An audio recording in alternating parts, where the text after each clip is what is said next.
Halo guys, sebelum lanjut jangan lupa subrek. Setelah menerima surat Long Hao Shen, markas besar Temple Union mulai bergerak dengan lancar. Perintah dikirim ke 6 kuil untuk memberitahu mereka agar bersiap menghadapi pertempuran. Pada saat yang sama, setiap kuil merekomendasikan 3 anggota untuk pergi ke Night Hall di Dragon Resisting Mountain Pass untuk mengambil bagian dalam pertemuan.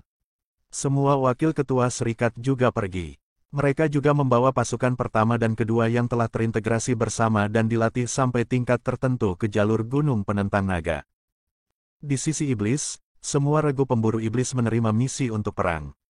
Mereka melakukan semua yang mereka bisa untuk menyelidiki rencana iblis. Menurut laporan mereka, iblis memang bergerak. Selusin klan iblis terkuat semuanya mengerahkan pasukan mereka. Berita yang paling mengejutkan persatuan kuil adalah bahwa Kaisar Dewa Iblis telah mengumpulkan lebih dari 50 Dewa Iblis dengan pilar Dewa Iblis mereka untuk mengadakan pertemuan di Modu. Setelah mendengar itu, Temple Union langsung dibuat gempar. Bahkan dalam perang suci sebelumnya, Iblis tidak memobilisasi begitu banyak Dewa Iblis. Dari 72 Dewa Iblis, 2 pilar Dewa Setan telah dihancurkan dan ada total 9 Dewa Iblis yang telah terbunuh sejauh ini. Dengan kata lain, sebenarnya hanya ada 63 Dewa Iblis. Selain meninggalkan beberapa Dewa Iblis untuk menjaga wilayah penting, Kaisar Dewa Iblis pada dasarnya telah mengerahkan semua kekuatan yang ditawarkan oleh para Dewa Iblis. Dari kelihatannya, sepertinya mereka ingin mengobarkan perang terakhir melawan manusia. Mengapa Temple Union tidak terkejut dengan ini? Tidak ada yang mengira bahwa setelah persatuan baru didirikan, Iblis akan merespons dengan begitu cepat dan dengan tekad seperti itu. Hanya eselon atas serikat yang mengerti bahwa alasan utama mengapa Kaisar Dewa Iblis memulai perang suci adalah karena ketua baru mereka, Long Hao Shen. Apa yang bisa mereka lakukan? Serahkan Long Hao Shen. Mereka pasti tidak bisa melakukan itu. Ketika Long Hao Shen tidak kuat, aliansi kuil telah menolak godaan ini dan terlibat dalam perang habis-habisan melawan setan, jadi apalagi sekarang. Tidak hanya dia kuat, dia telah menjadi orang yang memegang otoritas terbesar di Temple Union, serta Divine Knight of Glory of Leadership pertama di Night Temple, mendapatkan pengakuan dari Divine Throne of Eternity and Creation. Digabungkan dengan Bright Glimmer of Hope-nya, adalah mungkin untuk mengatakan bahwa hanya regu pemburu iblis mereka yang bisa menyaingi eselon atas dari salah satu dari 6 kuil. Setengah bulan kemudian, eselon atas dari Temple Union berkumpul di Dragon Resisting Mountain Pass. 2 tentara terintegrasi ditempatkan di sana juga. Tepat ketika mereka memulai pertemuan penting pertama dalam sejarah Serikat Pekerja, berita menyedihkan tiba-tiba datang. Apa, termasuk Long Hao Shen? Semua orang di ruang diskusi berdiri kaget. Suasana serius segera memenuhi seluruh ruangan. Pembunuh Dewa Iblis dan 9 surga Transcenders keduanya telah dimusnahkan. Berita ini datang terlalu tiba-tiba, dan itu terlalu mengejutkan. Untuk saat itu, seluruh aula diskusi menjadi sunyi senyap.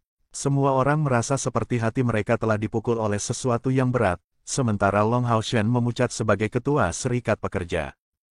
Berita itu datang tepat ketika perang akan meletus, membuatnya terlalu mengejutkan. Pada saat yang sama, itu juga merupakan pukulan besar bagi Temple Union. Selain The Bright Glimmer of Hope, Demon God Slayers dan Nine Heaven Transcenders adalah 2 regu pemburu iblis berjudul yang memiliki prestasi luar biasa.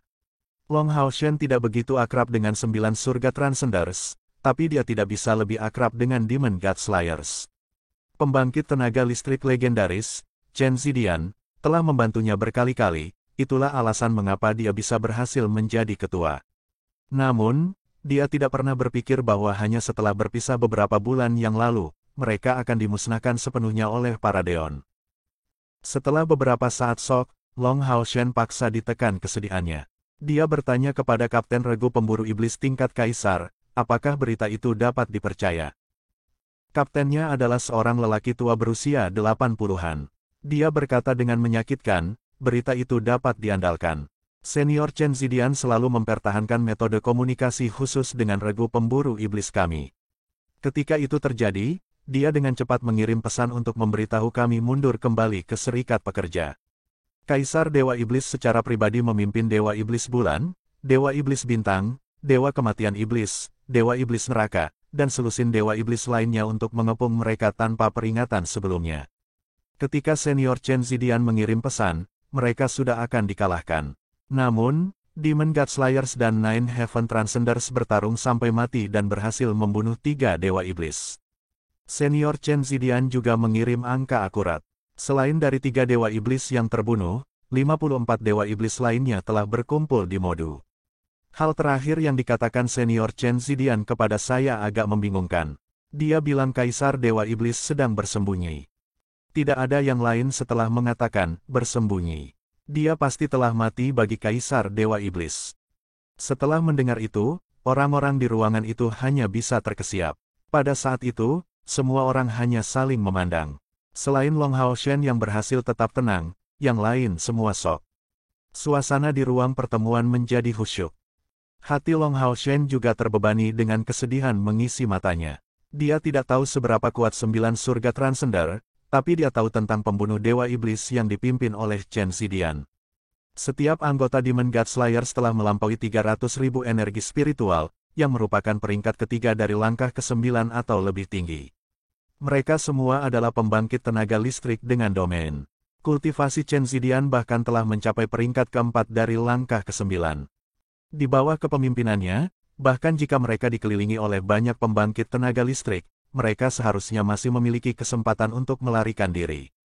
Setidaknya 1 atau 2 dari mereka seharusnya selamat.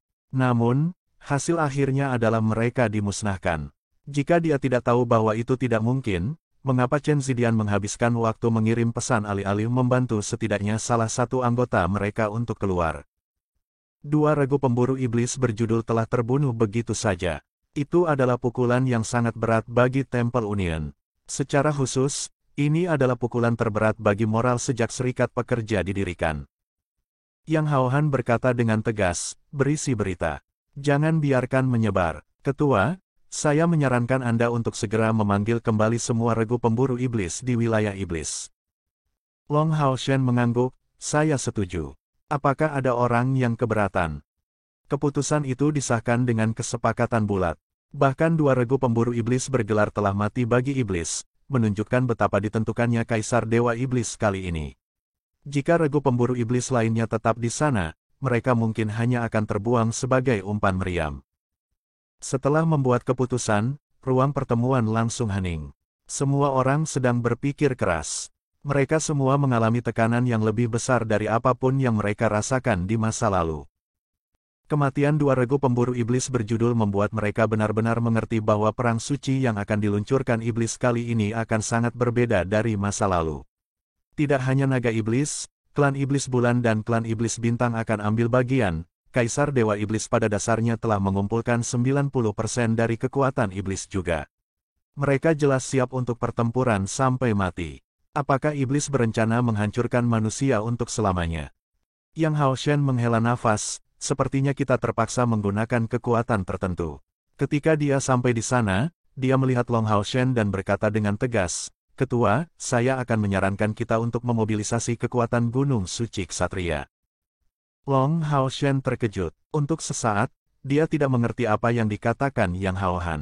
Yang Haohan saat ini adalah seorang ksatria surgawi, salah satu kepala kuil ksatria, tetapi dia bahkan bukan wakil ketua serikat baru. Namun, pada saat genting seperti itu, dia tampak sangat tenang seperti ketua sebelumnya. Setelah mendengar Gunung Suci Ksatria, 6 kepala kuil mengangkat kepala mereka. Mata mereka berbinar. Long Hao Shen bertanya, Kepala kuil Yang, apa yang Anda maksud dengan pasukan Gunung Suci Ksatria? Dalam kesannya, banyak binatang ajaib berelemen ringan hidup di Gunung Suci Ksatria. Itu adalah tempat untuk memberi ksatria muda yang luar biasa dengan tunggangan mereka. Pada saat yang sama, itu mendukung beberapa senior dari kuil ksatria yang telah terluka parah dalam pertempuran melawan iblis. Namun, bagaimana kekuatan ini cukup untuk menangkis iblis? Yang Haohan pasti mengacu pada sesuatu. Yang Haohan berdiri perlahan dan setelah melirik melewati kepala kuil lainnya, dia berkata, pada saat kritis hidup atau mati, ada beberapa hal yang harus saya beritahu Anda semua, yang kemudian dapat didiskusikan dan diputuskan oleh Serikat Pekerja. Kepala kuil penyihir Li Zhengzi mengangguk. Dia berkata, itu satu-satunya cara sekarang. Kepala kuil pejuang asli Qiu Yonghao, kepala kuil spiritual asli Chen Hongyu, kepala kuil asasin asli Zheng Yue dan kepala kuil Imam Ling Xiao semuanya mengangguk. Setelah mendapat izin dari kepala kuil lainnya, Yang Haohan menoleh ke arah Long Hao Shen, ketua, wakil ketua dan berbagai anggota, hari ini saya akan memberitahu Anda rahasia Gunung Suci Ksatria. Terlepas dari hasil yang kami capai, saya harap semua orang dapat merahasiakannya, karena masalah ini berkaitan dengan moral tentara serikat pekerja. Setelah bocor di luar, itu memiliki efek yang tak terukur. Long Hao Shen sudah bisa menebak dalam waktu singkat bahwa rahasia Gunung Suci Ksatria mungkin adalah kartu truf yang dimiliki manusia untuk melawan iblis. Namun, seharusnya ada sesuatu yang memalukan tentang kartu truf ini, atau itu tidak akan begitu misterius. Itu juga akan digunakan dalam perang suci sebelumnya. Yang Haohan berkata, lebih dari 6.000 tahun yang lalu ketika iblis turun dan menyerang kita, Zheng Mo lalu jatuh ke dalam kesengsaraan dan penderitaan. Manusia yang awalnya memerintah tempat itu mengalami penurunan populasi secara tiba-tiba. Untuk sementara waktu, mayat berserakan di mana-mana saat iblis membakar, membunuh, dan menjarah. Mereka melakukan segala macam dosa. Demi kelangsungan hidup, orang yang cakap hanya bisa memilih untuk melarikan diri. Di bawah tekanan konstan dari iblis, mereka berkumpul di wilayah persatuan kita yang saat ini mengontrol dan membentuk 6 kuil, melawan iblis dengan kekuatan penuh.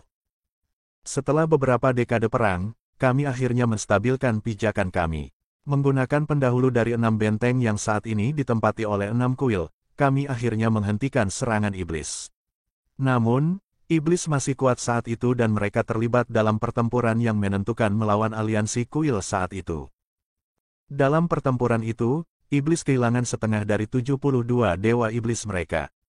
Banyak dari mereka telah mati karena kuil ksatria kita telah memperoleh tahta keabadian dan penciptaan surgawi. Adapun kita manusia, hampir 100 pembangkit tenaga listrik dari langkah ke-9 mati dalam pertempuran itu. Dengan kedua belah pihak menderita kerugian besar dan setan tidak jelas tentang asal-usul tahta surgawi keabadian dan penciptaan, mereka akhirnya mundur. Ketika era kegelapan dimulai, kami akhirnya mendapatkan kesempatan untuk beristirahat dan menyembuhkan.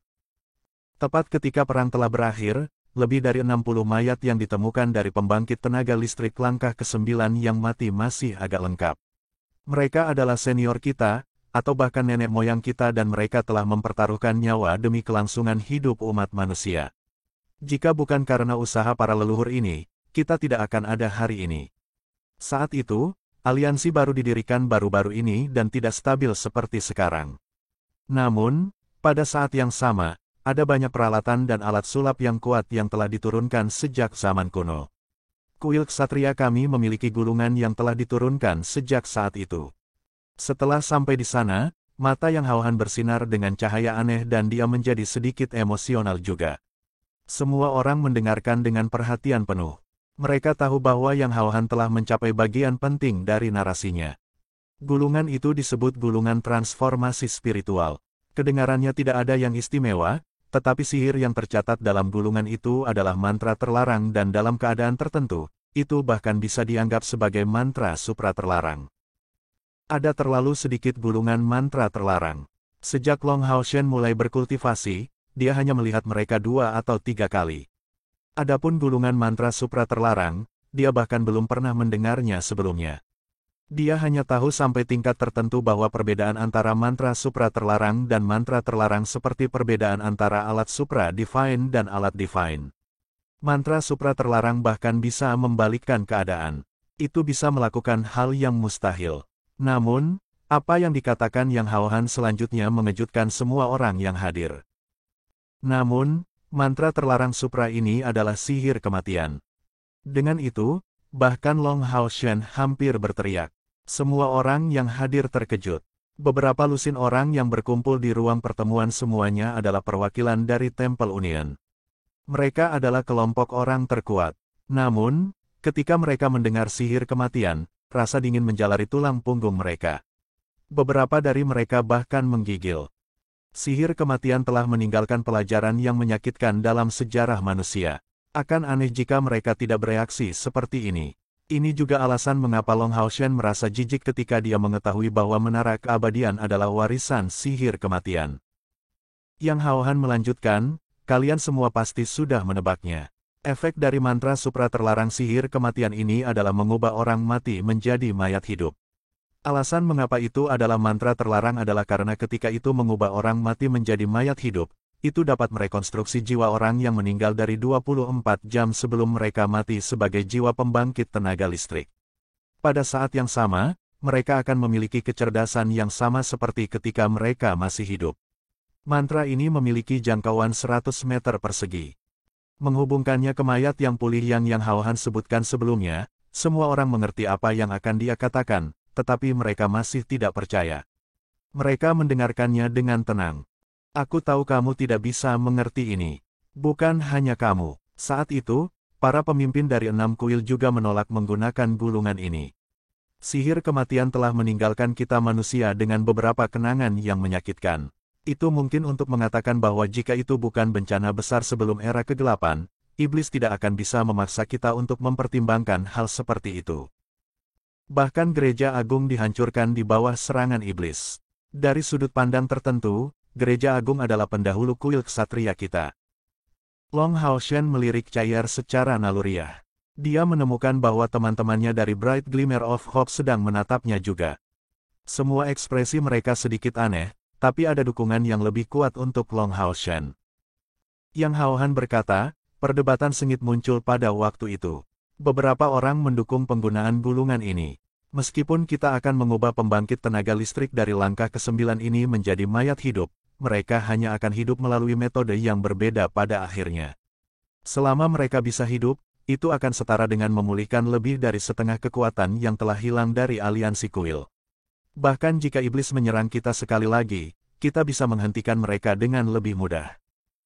Kelompok orang lain percaya bahwa menggunakan gulungan itu adalah penghujatan bagi para senior yang telah meninggal ini, mencegah jiwa mereka beristirahat.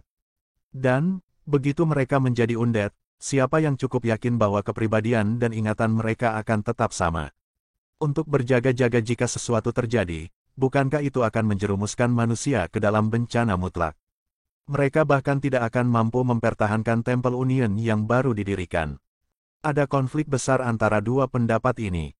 Pada akhirnya, keputusan akhir dibuat tergantung pada seberapa jauh iblis telah mundur. Saat itu, iblis belum mundur sepenuhnya. Sebaliknya, mereka berhenti 250 km jauhnya dari aliansi. Setelah pembangkit tenaga yang tersisa dari 72 dewa iblis telah mundur, mereka meninggalkan pilar dewa setan mereka di perbatasan, dan sepertinya mereka bisa kembali kapan saja. Dalam keadaan seperti itu dan dukungan dari beberapa keluarga almarhum, mereka menggunakan gulungan mantra supra terlarang pada akhirnya. Banyak orang secara naluriah menahan napas ketika mereka sampai di sana. Meskipun mereka bisa menebak hasil akhirnya, mereka masih terguncang oleh situasi yang dekat saat itu. Gulungan transformasi spiritual berhasil. Sebanyak 63 pembangkit tenaga listrik dari langkah ke-9 menjadi mayat hidup dan memadatkan jiwa pembangkit tenaga mereka sendiri. Meskipun tubuh mereka masih rusak, kekuatan mereka tidak turun banyak melalui jiwa pembangkit tenaga listrik mereka, dan mereka memiliki kekuatan undead tertentu. Mereka telah menyaksikan kekuatan mantra supra terlarang. Saat itu, pada dasarnya semua pembangkit tenaga listrik yang dihidupkan kembali tidak dapat menerima masalah ini. Mereka telah jatuh dalam pertempuran sebagai manusia sejati, tetapi sekarang mereka telah menjadi undead. Apa yang seharusnya mereka lakukan sekarang? Untungnya, sebelum gulungan itu digunakan, 6 kuil saat itu telah mencapai kesepakatan dan telah mengumumkan pengakuan kuil terhadap orang-orang ini, menganugerahkan mereka gelar pahlawan abadi. Dan, mereka telah sepakat untuk secara khusus membuat tempat bagi mereka untuk tinggal dan bergerak. Yang perlu mereka lakukan hanyalah membantu aliansi ketika iblis menyerang dan aliansi tidak dapat menahan mereka. Menghadapi bujukan dari 6 kepala kuil dan beberapa keluarga mereka, pahlawan abadi akhirnya mulai menerima kenyataan ini. Bagi keluarga mereka, bisa mendengar mereka berbicara dan melihat mereka hidup sebagai undead juga merupakan bentuk kebahagiaan. Akibatnya, 63 pahlawan abadi diatur untuk tinggal di lokasi rahasia, sehingga mereka bisa beristirahat. Tempat ini adalah bagian dalam dari Gunung Suci Ksatria yang kalian semua tahu. Keberadaan pahlawan abadi jelas merupakan rahasia terbesar dari aliansi kuil. Yang Hao Han telah mengemukakan rahasia ini dengan jelas karena dia merasa tekanan dari iblis terlalu besar, sehingga mereka perlu menggunakan kekuatan pahlawan abadi ini. Untuk saat itu, para anggota Temple Union saling memandang. Kebanyakan dari mereka menemukan bahwa kepala mereka terlalu penuh untuk berpikir. Sama seperti pertempuran saat itu, meminjam kekuatan undead jelas merupakan masalah besar bagi Temple Union. Dan seperti yang dikatakan Yang Hao Han, jika masalah ini diungkapkan kepada dunia, itu akan menyebabkan dampak besar bagi serikat pekerja. Misalnya, jika warga biasa mengetahui bahwa serikat pekerja sebenarnya memiliki kekuatan undead yang begitu besar, apa yang bisa mereka pahami? Ketakutan pasti akan menguasai sebagian besar dari mereka. Secara khusus, tentara akan mengalami pukulan berat terhadap moral. Setelah membuat pengaturan untuk 63 pahlawan abadi, 6 kepala kuil mengeluarkan perintah ketat untuk memuat informasi. Pada saat yang sama, mereka memutuskan bahwa hanya kepala kuil masa depan yang tahu tentang rahasia ini. Dan, jika aliansi tidak menghadapi azab mutlak, mereka akan dilarang menggunakan kekuatan pahlawan abadi, sehingga mereka bisa tidur di Gunung Suci Ksatria. Segera setelah itu, pasukan iblis benar-benar mundur dan pahlawan abadi tidak pernah muncul di medan perang lagi. Berita tentang keberadaan mereka selalu diturunkan ke kepala kuil berturut-turut, sampai sekarang. Yang Hao Han selesai memperkenalkan semua orang pada detailnya dan kembali ke tempat duduknya. Pada saat yang sama, dia melihat Long Hao Shen. Yang membuatnya lega, Long Hao Shen tampak sangat tenang setelah mendengar semua yang dia katakan. Dia tidak terlalu terkejut, dia juga tidak menunjukkan rasa jijik. Secara teknis, giliran Long Hao Shen untuk berbicara sebagai ketua serikat setelah Yang Hao Han selesai berbicara. Namun, sebelum dia bisa berbicara, Long Tianyin memotong terlebih dahulu, saya tidak setuju dengan menggunakan pahlawan abadi. Saat dia mengatakan itu, Ksatria Surgawi berdiri dan melirik Yang Hao Han dengan tidak senang. Dia berkata, biarkan saya menekankan ini dulu. Meskipun Xing Yu dan aku juga kepala kuil Ksatria, kami tidak tahu sama sekali tentang ini. Yang Hao Han mengangguk, ya. Meskipun Aula Ksatria kami istimewa karena kami dapat memiliki banyak kepala, rahasia ini hanya disampaikan dari mulut ke mulut kepada satu orang setiap generasi. Long Tianyin mendengus, yang tua, bagaimana kamu menjadi kacau balau? Mereka mayat hidup, mereka adalah senior kami dan juga telah memberikan kontribusi besar bagi umat manusia.